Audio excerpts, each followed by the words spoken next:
Bonjour à toutes et à tous, bienvenue sur ma chaîne, je suis Gilles Mansillon, je viens offrir quelques perspectives, des idées, juste pour continuer à offrir certaines perspectives, hein, c'est juste des perspectives, ne prenez vraiment que ce qui résonne avec vous, parce qu'on est dans un temps absolument extraordinaire où toutes sortes de choses vont se révéler, mais il y a autant de vérité que de contre-vérité.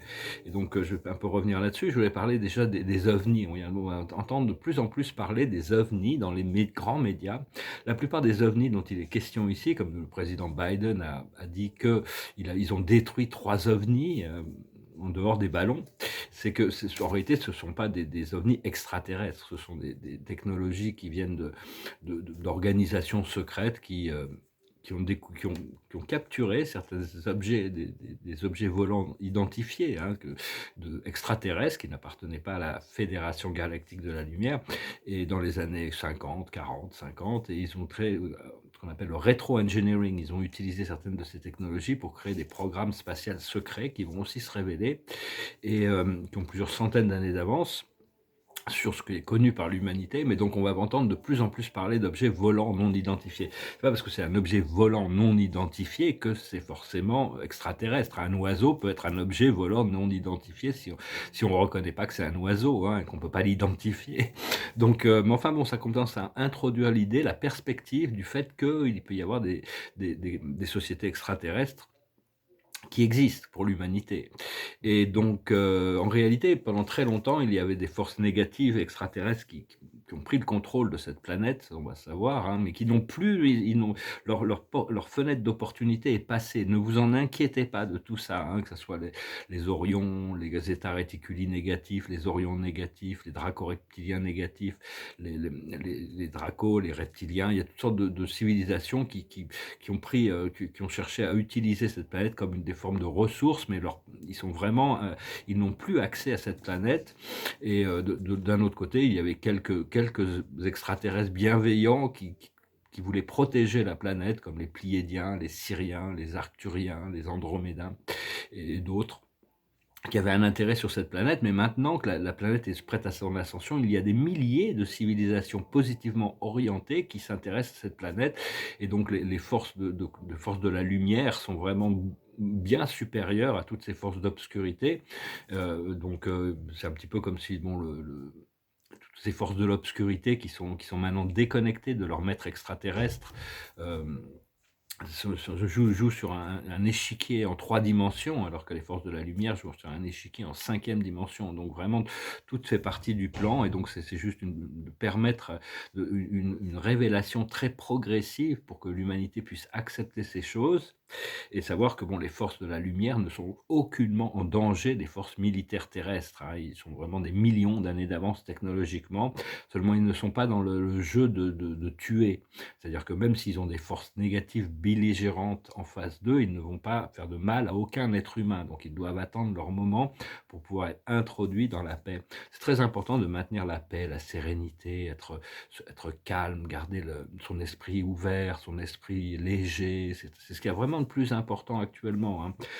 C'est donc utiliser la respiration, le souffle pour rétablir cette lucidité et continuer à cultiver faire de la méditation pour connecter, être dans l'état de réceptivité pour recevoir les informations de votre âme, de votre esprit, de vos guides.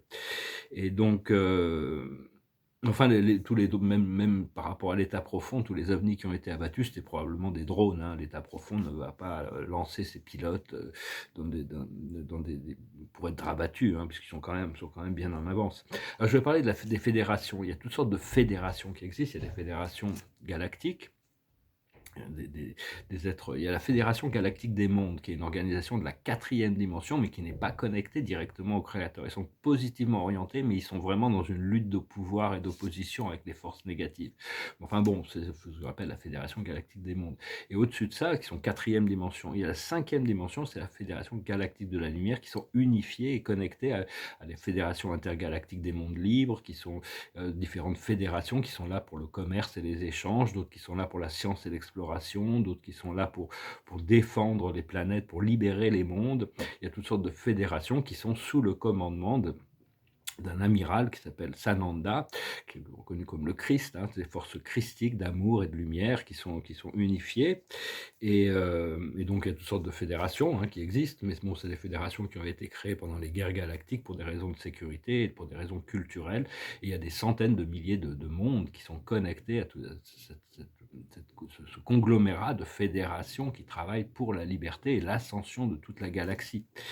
Et donc, personnellement, mon groupe d'esprit appartient à un groupe qu'on appelle la fraternité, et on est tout inclusif. Ce groupe est tout inclusif, mais sont polarisés positivement pour l'avancée de la conscience vers la lumière et le retour à la source. Et donc, mais enfin bon, sachez que tous les extraterrestres négatifs ne sont plus du tout.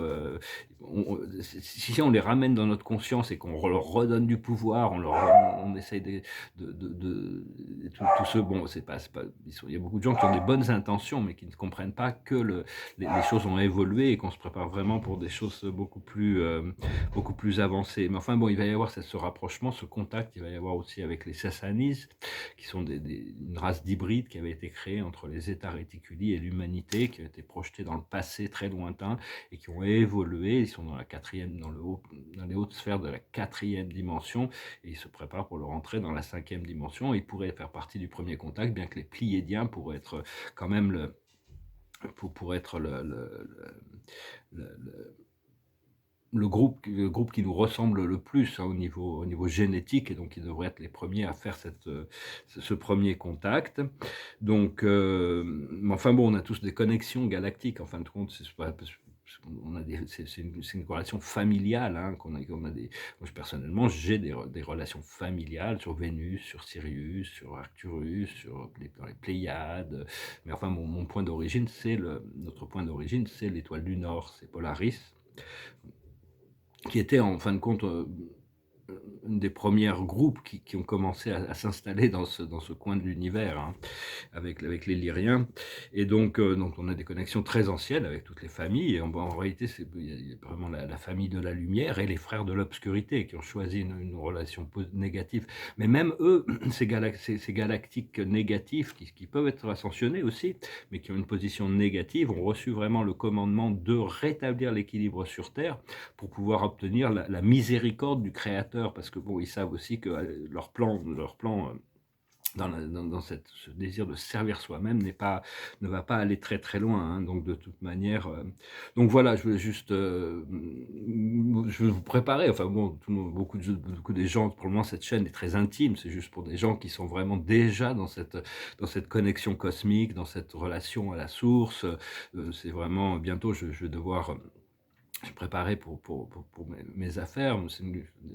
Par rapport à une compagnie, un projet, hein, qui va employer 100% de mon activité. Je vais réaligner ma communication et mes messages par rapport à mon service de presse et de public relations pour faire avancer les buts de cette compagnie qui sert le plan divin, et pouvoir amener tous ces messages dans la conscience collective de l'humanité.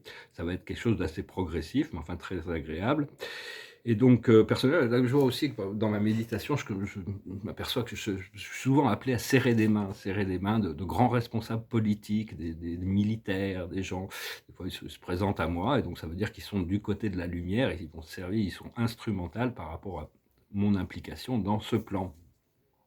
Moi, je peux pas dire qui ou comment, hein, je voulais aussi dire, il y a beaucoup de lanceurs d'alerte et des insiders qui présentent des messages, mais il faut vraiment prendre les choses avec discrimination. Ils sont encore très naïfs, hein. Ils voient des choses sur internet et ils y croient, hein. Il y a 50% des informations qui sont vraies. Bon, chacun voit midi à sa porte, hein, tout est vrai relativement. Mais 50%, c'est vraiment des illusions, hein, bon, je ne vais pas rentrer là-dedans. Moi, ça me fait beaucoup rire qu'il y ait des gens qui peuvent croire encore ça, hein. Comme disait, il y avait cette vidéo, il disait que ouais, le dollar n'existe plus, l'or et le pétrole sont gratuits. Si vous avez de l'or et du pétrole, le pétrole, non, il faut avoir des contacts avec des raffineries pour l'acheter. Mais si vous avez de l'or et des dollars et que vous en voulez plus parce que vous croyez que vous pouvez m'en faire cadeau, moi je prends. C'est une plaisanterie, bien sûr. Gardez votre or et gardez vos dollars si vous les avez.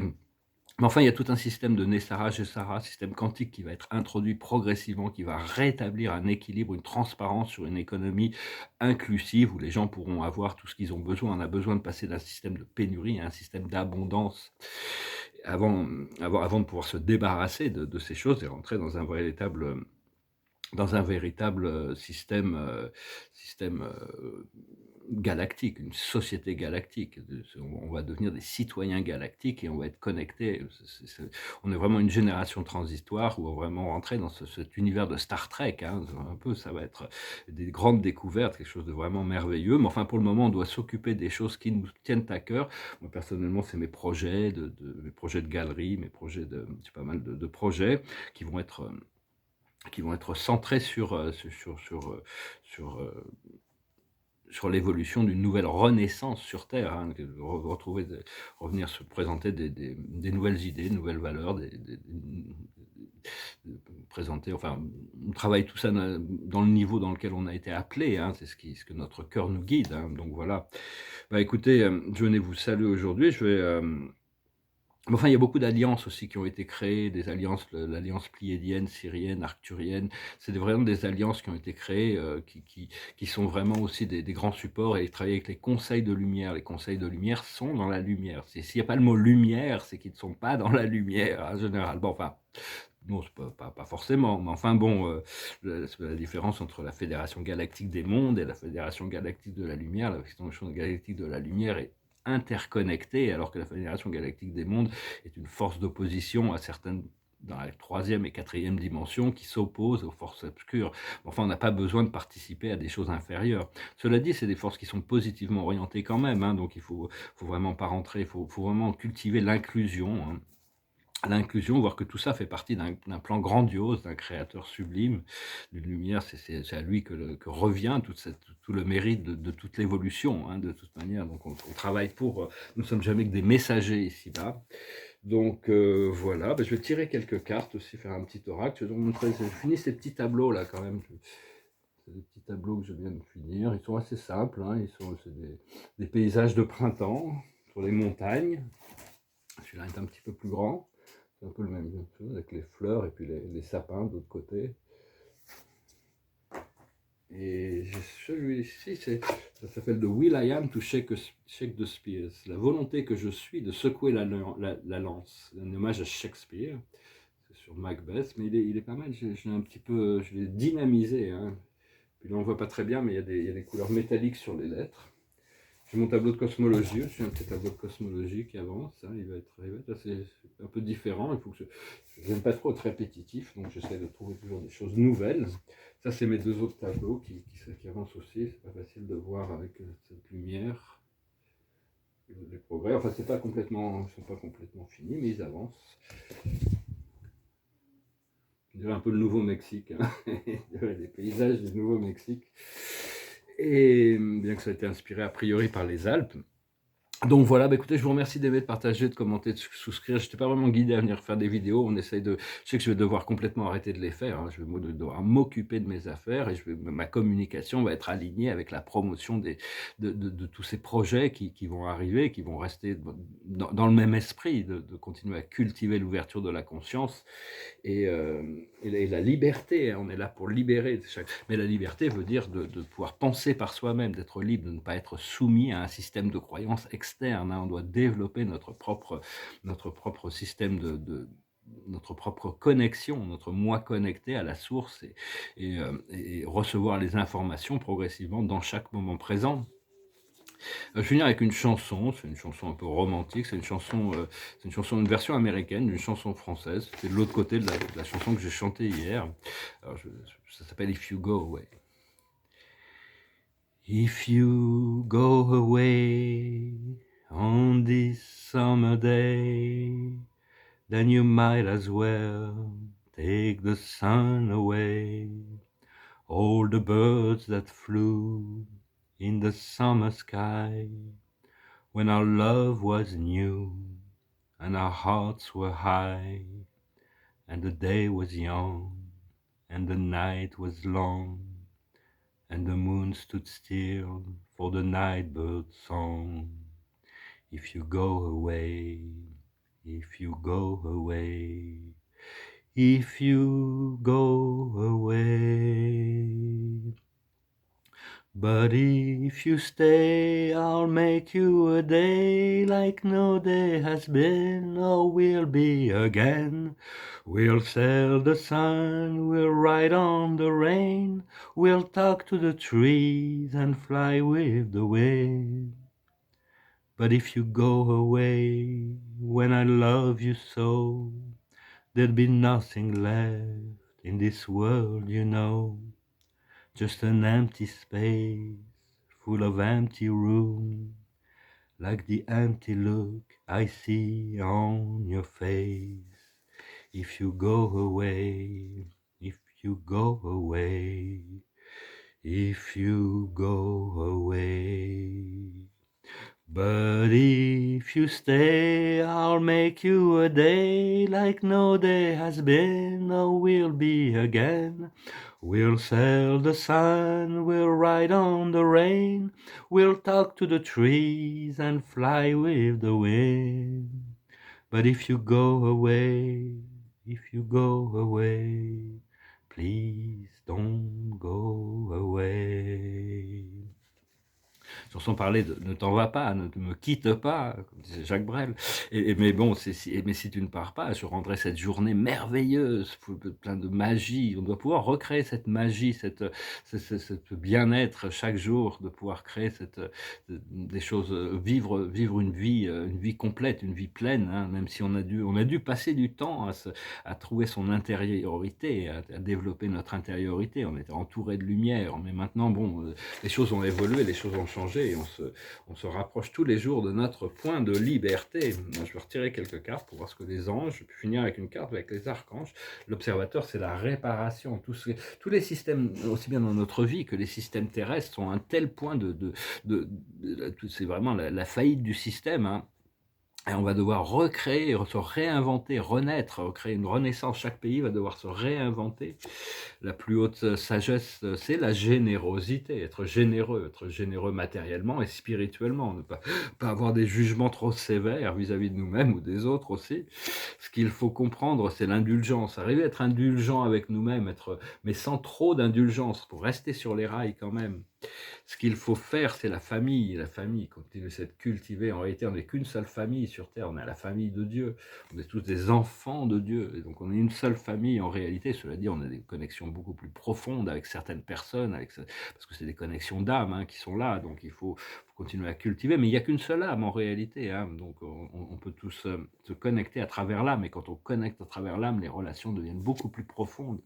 Et l'aboutissant, ça va être les épreuves. Il y a beaucoup d'épreuves l'humanité doit devoir traverser. C'est pour ça que c'est important de rester serein, rester léger, rester concentré sur le bonheur, se détacher de la matrice pour pouvoir trouver cette connexion au bonheur qui est inconditionnelle, de pouvoir rester dans cette sérénité et cette lucidité, tout en sachant que bon, on ne va pas pouvoir empêcher l'humanité de devoir faire face à toutes ces limitations et toutes ces tout- tout- toutes ces illusions, hein. Il y a beaucoup de choses qui vont s'écrouler, hein. Donc il faut savoir que bon, si on reste bien connecté à notre source, à notre authenticité à l'intérieur, notre sincérité, plus de sincérité et encore plus de sincérité, pas se mentir à soi-même, à ce moment-là, on va pouvoir naviguer à travers tout ça dans la joie et le bonheur.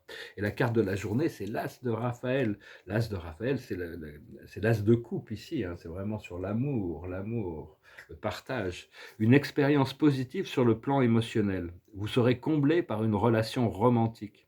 Laissez-vous guider par votre intuition. Donc voilà, on va un retour un peu au sens de créer cette magie, ce partage, cet amour, cette connexion d'âme. Si vous avez déjà avec votre âme sœur, profitez-en, profitez de la joie que vous pouvez partager. Sinon, il est vraiment prévu qu'on puisse rencontrer des connexions d'âme très profondes pour finir notre vie accompagnées d'une relation légère et qui se renouvellera, et il n'y aura pas de monotonie, il n'y aura pas de codépendance. C'est juste le bonheur, c'est une sorte d'amplificateur de bonheur quand on rencontre quelqu'un qu'on peut aimer vraiment très profondément, mais c'est des connexions c'est des relations qui ont été prévues avant même de venir sur Terre. On avait prévu de se retrouver à un moment donné, hein. Donc voilà, je vous souhaite une journée romantique, et puis préparer une vie romantique, et puis je vous souhaite une excellente journée. Adonai.